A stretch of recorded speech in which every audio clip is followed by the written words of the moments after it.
Recomiendo, estamos aquí en Puerto Plaza, en la ciudad de Santa Fe, en este caso en el Drugstore que tiene, donde podés compartir en esta oportunidad alguna de las sugerencias de las ofertas destacadas que tienen en el Drugstore de Puerto Plaza. En este caso, un cortado con 2 medialunas que vamos a compartir, junto con esta oportunidad con Federico Furini, el concejal de la ciudad de Santa Fe. ¿Cómo anda, Fede? Sí, está, hermano. Gracias por venir al programa. Gracias por la invitación. Y por tomar el café y aceptar la medialuna también. Muy rico. Un poquito de harina. Un poquito de harina. El permitido. Sí. Hay varios permitidos, pero bueno, no pasa nada. Este es uno de esos. Sí, este es el primero. Fede, ¿cómo se analiza la realidad que vivimos hoy? Política de nuestro país, con estas idas y vueltas en el cual hoy está atravesado como uno de esos factores dentro de la salud, dentro de la política de la salud, como es el tema, por ejemplo, de la vacunación, de la vacuna. Bueno, primero estamos viviendo momentos muy duros. Estamos encima de la segunda ola de esta pandemia. Hay una serie de contagios que se han dado en la última semana que han puesto al sistema de salud en una situación muy difícil.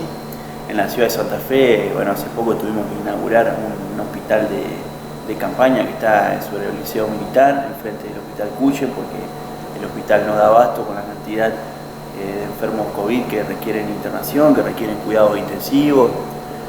Los profesionales de la salud están atravesando un proceso de mucho estrés, de mucho trabajo.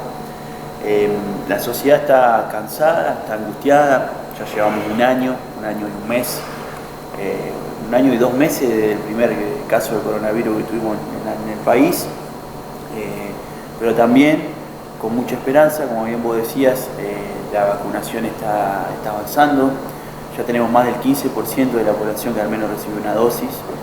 El gobierno ha hecho una serie de acuerdos que nos permiten pensar que en el mediano plazo vamos a tener una cantidad ya muy importante de la población vacunada. Vamos a fabricar vacunas en el país. Entonces eso nos da la esperanza de que en el mediano plazo podamos sacarnos encima esta pesadilla que nos aqueja a todos, que ha generado mucho dolor en nuestro pueblo, que ha generado un tendal de gente que se ha quedado sin trabajo. Es algo que nosotros registramos, pero con la esperanza de poder levantarnos de esto. No es la primera vez que nuestra nación y bueno, nuestra ciudad, hace poco recordábamos 18 años de la inundación. Es un pueblo que está acostumbrado a levantarse de grandes problemas, así que en mi caso yo tengo esperanza y tengo fe que pronto, y que este fin de año podamos celebrar ya con esta pesadilla terminada. Siempre me gusta charlar con vos porque hablamos de cuestiones políticas, pero también relacionadas con lo económico. Sí. Y donde va todo de la mano, digo, la economía con la política. Aunque haya gente que diga, no, a mí no me gusta hablar de política, y después vos le decís un par de cosas y decís, mirá, todos terminamos haciendo política. Sí.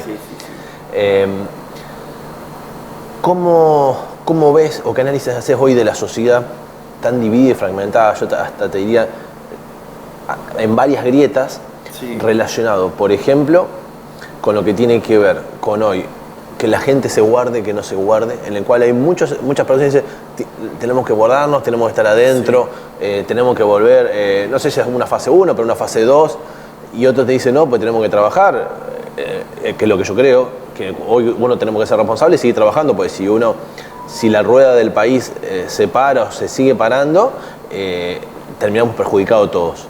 ¿Vos en qué partes estás de toda esa realidad que hoy vivimos, y en la cual se escuchan de distintos sectores hoy, eso? Yo creo que primero vamos a ponernos en el lugar de las autoridades un segundo.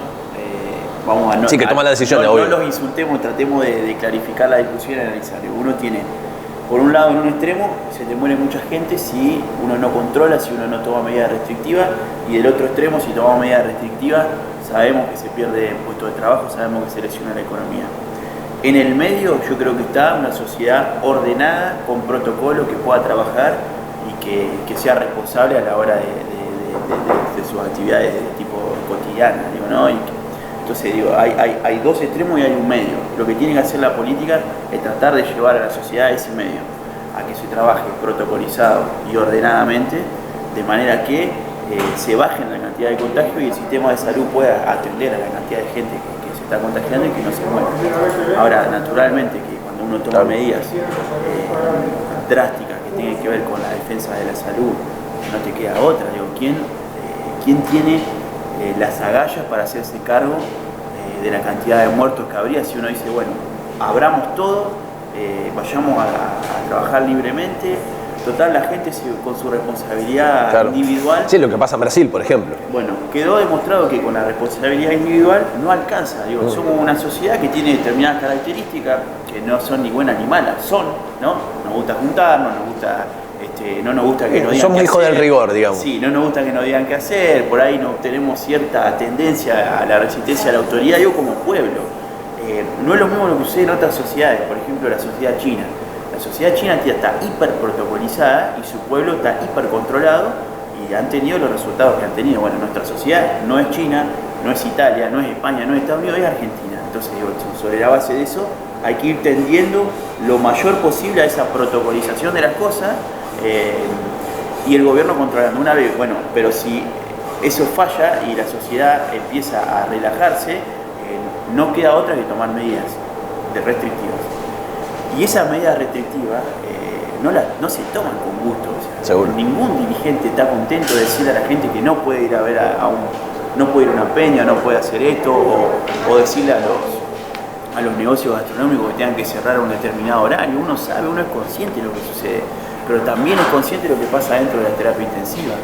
Y yo me pregunto, ¿quién tiene las agallas para hacerse cargo del tendal de muertos que puede quedar en el caso de que uno libere las cosas como un sector pequeño de la sociedad está planteando? Porque esto no es, digo, es como vos decías, hay un sector que nos demanda mayores restricciones, otro sector que nos demanda menos restricciones. Bueno, uno tiene que asumir el papel que le toca. En este caso de la política sabemos que es un momento para poner la cara y para recibir el enojo de la gente. Seguro. Uno lo tiene que entender. Siempre alguien va a estar... No, uno lo tiene que entender. Digo, yo siempre trato de ponerme en el lugar del otro cuando uno piensa una medida, cuando uno está pensando en la política, y uno lo entiende, digo, cuando tiene que tomar una medida restrictiva. Pero también hay que entender al sistema de salud, también hay que entender a la familia que pierden un ser querido por una serie, porque no se lo puede atender. Digo, la situación de hoy es esa, hay gente que está al borde de esperar una cama de terapia intensiva y que no la pueda tener. Entonces no queda otra que tomar una serie de medidas que son antipáticas,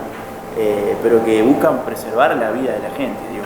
Creo que por ahí está pasando la situación.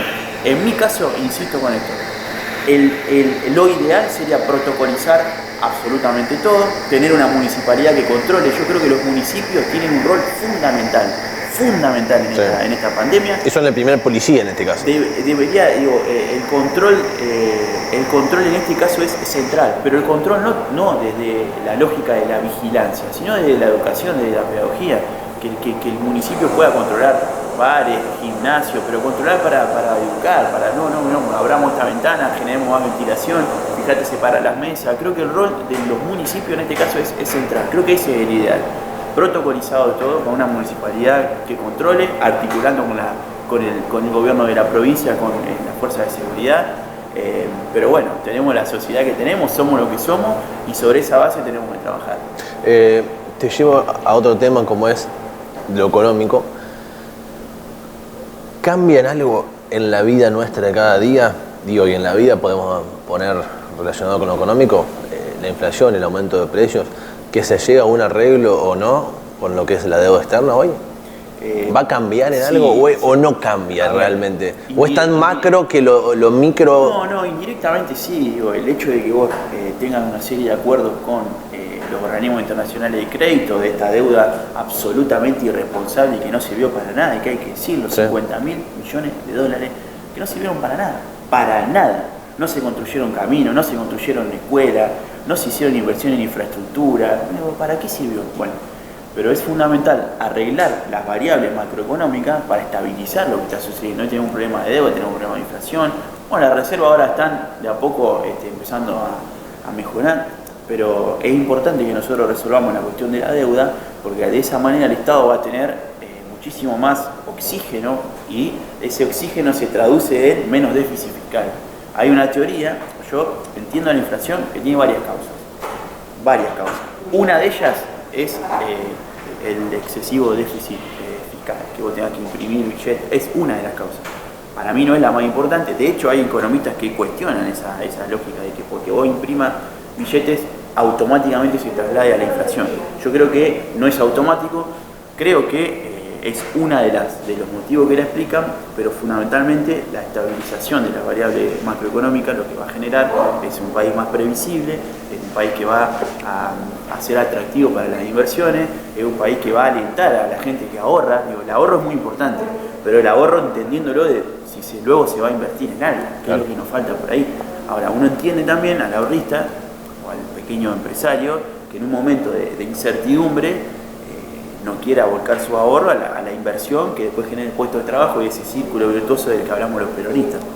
Pero para eso hay que estabilizar la situación macroeconómica. Y una de las cuestiones fundamentales es la deuda. Lograr estabilizar, además de lo que te decía recién, del oxígeno fiscal, está el oxígeno de los créditos.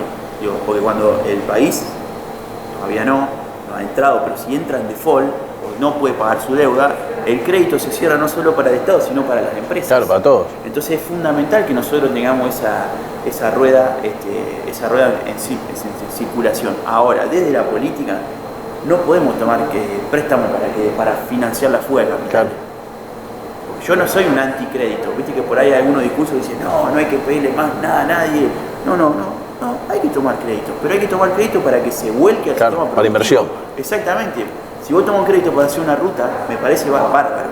Si vos tomás un crédito para bancar las LEVAX, como es lo que sucedió, bueno, entonces no está funcionando bien. Estás tomando crédito que después se te va y que tenemos que pagar todos los argentinos. Mientras tanto se hicieron ricos 2 o 3.